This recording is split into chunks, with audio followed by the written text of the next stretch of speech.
Hey, what's going on, y'all?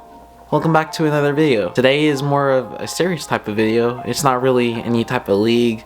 It's just supposed to be kind of like a real one-on-one talk with me and you guys, the audience. First thing I want to say, thank you so much. Thank you. Thank you for 400 subscribers. It means the world to me. It shows my journey. It shows my progress. It makes me feel really good as a person. Shout out to, the usuals. Shout out to Jasmine, of course. She's always been by my side throughout this whole entire process.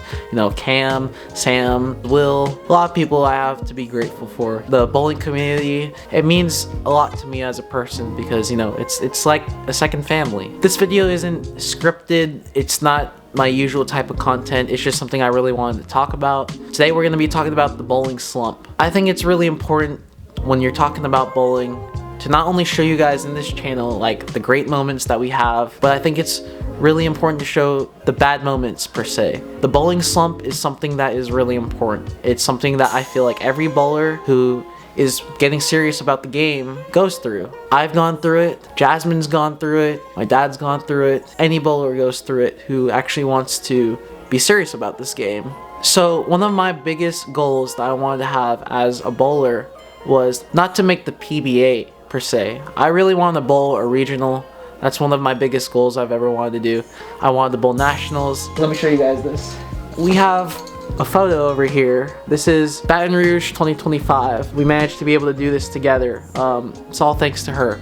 That was one of my biggest dreams come true in the sport of bowling. I really wanted to bowl nationals, and I cannot believe I had the opportunity to do that with her. But aside from that, my goal was to become a 200 average bowler. The reason is because I think 200, it shows that you're not the greatest, but you're also not the worst. It shows that you can be clean when hitting your spares. It shows that you can strike a little bit of the time. It kind of shows that you know what you're doing. Based on my USBC stats, I am a 200 average bowler. I managed to get that goal, and that is amazing to do. You really have to have self-confidence in yourself, and I really thought that this is something I could do, and I did it. I'm really happy about that. However, based on the bowling leagues for this year in 2025, especially in Fort Meade, I am slacking. I'm really slacking. My average, it's in the 190 range. It started out at 205 because of last year. This is exactly what the bowling slump is.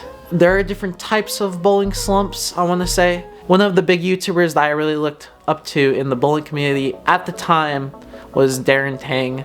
I know with the whole pineapple stuff, I definitely don't agree with any of that stuff. I just want to put all that to the side. He made a really good point in some of his videos talking about peaks and valleys. So peaks being the highs in your bowling career, valleys being the low points in your career. They come in different directions. There have been times in the past where I've bowled bad a couple of times, but I worked my way back up. So a small valley. For some reason for this league, for Fort Meade, it's just going downhill. Average isn't everything for bowlers. I know that. Just because I average 200 at Fort Meade doesn't mean I average 200 everywhere else. We have different bowling balls. Different bowling balls have different situations.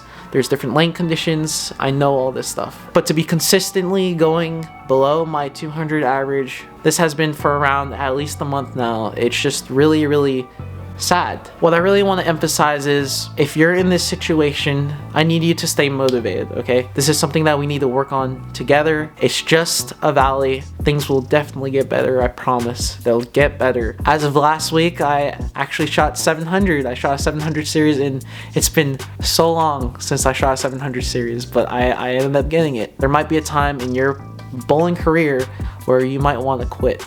And I really recommend that you don't quit. Please just stay in it because we can do this together. This was definitely more of a serious type of video. It's not really my usual type of content, but every now and then I really do want to talk about my bowling problems, and I think it's important to show in my journey. But hopefully you guys still like the video. What do you think about the peaks and valleys of bowling?